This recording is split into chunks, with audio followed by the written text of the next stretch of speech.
But having said that, Rajdeep, let's cut across to our reporters. We have Anupam and Shreya, who are both joining us live.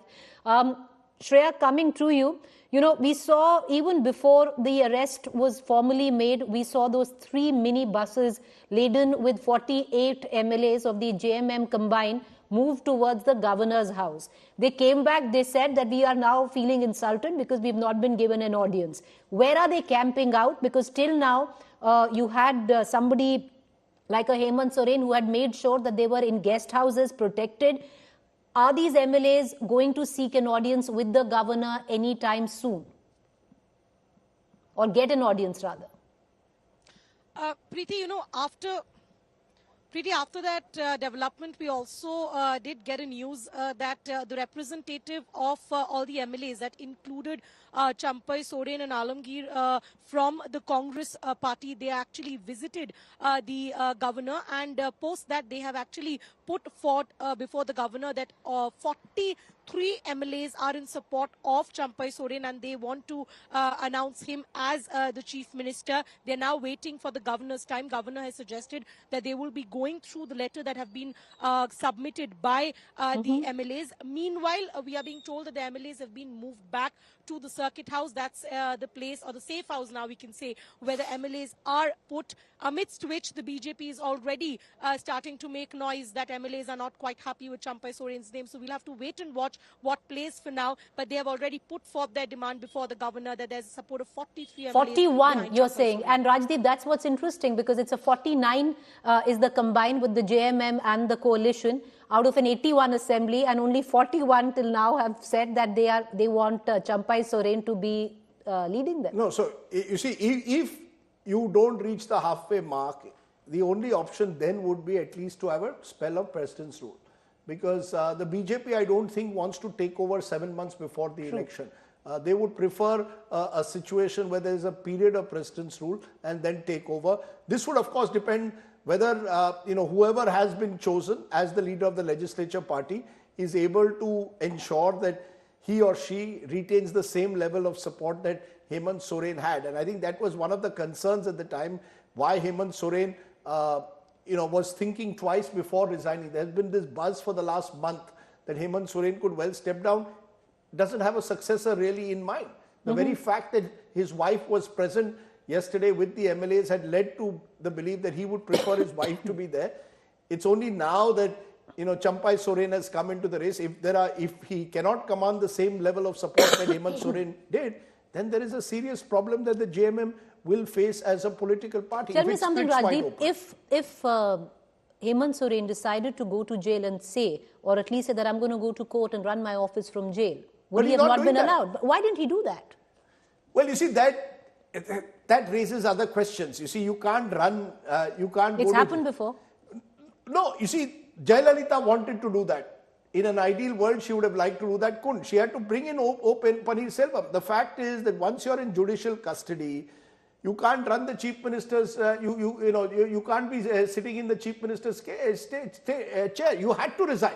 Hemant Soren had no option but to resign. What he seems to have struggled with is to find a successor who would be acceptable to the entire JMM flock. The JMM is divided to a large extent between leaders who've come from the Hemant Soren generation and those who've owed their loyalty in the past to Shibu Soren, to the Shibu Soren generation.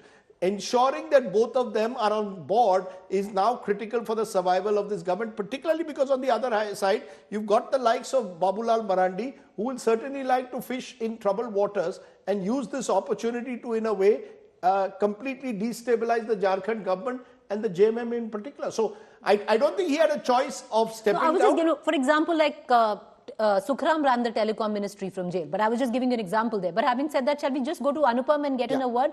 Our colleague Anupam right now also getting us the latest in terms of the political situation. Anupam, what is interesting is each of those MLAs had come to you and said that Vidhayak Dal pura saath hai. Vidhayak Dal would have meant 49, but the letters that have gone with the signatures is only 41.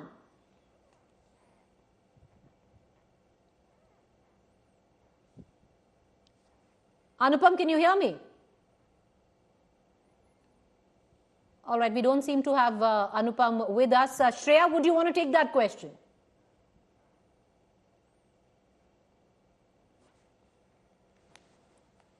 All right, we seem to not have Shreya as well, but let's quickly get our viewers up to speed with the very latest that's coming in right now. The latest is at 9:35, Hemant Soren was taken into custody by the Enforcement Directorate after 2 days of what has been high drama.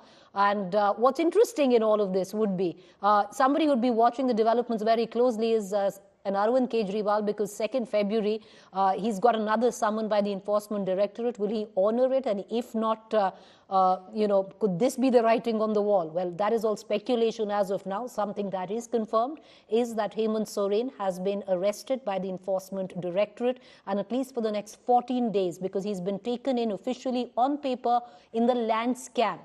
And officially for the next 14 days, he's been charged under the PMLA Act. He will be in the custody of the Enforcement Directorate. But let me quickly take you through the sequence of events. Today at 1:15, the ED came calling at Hemant Soren's residence in Ranchi about over 6 hours of questioning where Hemant Soren was concerned. There was a lot of police which came in section 144 of the CRPC around a diameter of 100 meters across the CM's residence was put. There was a lot of deployment in terms of security personnel, and word started coming in that an arrest was imminent. In midst of all of this, the JMM MLAs as well as the coalition along with the Congress decided to approach the governor with a letter of support in hand, and they sought time with the governor. It all happened practically at the same time. The visuals that you see on your television screen had Hemant Soren in that Innova along with ED officials pulling into the governor's residence. Word came out he had resigned. By then, the JMM MLAs had said that they wanted Champai Soren to lead the party in the absence of Hemant Soren, and he would be the next chief minister. All of this while there was speculation that Hemant Soren might have wanted his own wife, Kalpana Soren, to lead. Yesterday, when he had met his MLAs, he had made them sign onto two different blank papers, and seemingly it was political maneuvering to suggest that one was for Kalpana Soren and the other for Champai Soren, and it was Champai Soren who had the support of a majority of the MLAs there. And as of now, what we have been given to understand that the band of MLAs are waiting for an audience with the governor, Mr. C.P. Ramakrishnan, and that is when they will be parading their MLAs. They are at least now over the halfway mark. There are 49 in all, but today over about 41 signatures went in along with them in attendance to the governor's house to say that they have the majority and they'd want Champai Soren to lead them. Listen in to all the reactions that are coming in. हाँ sir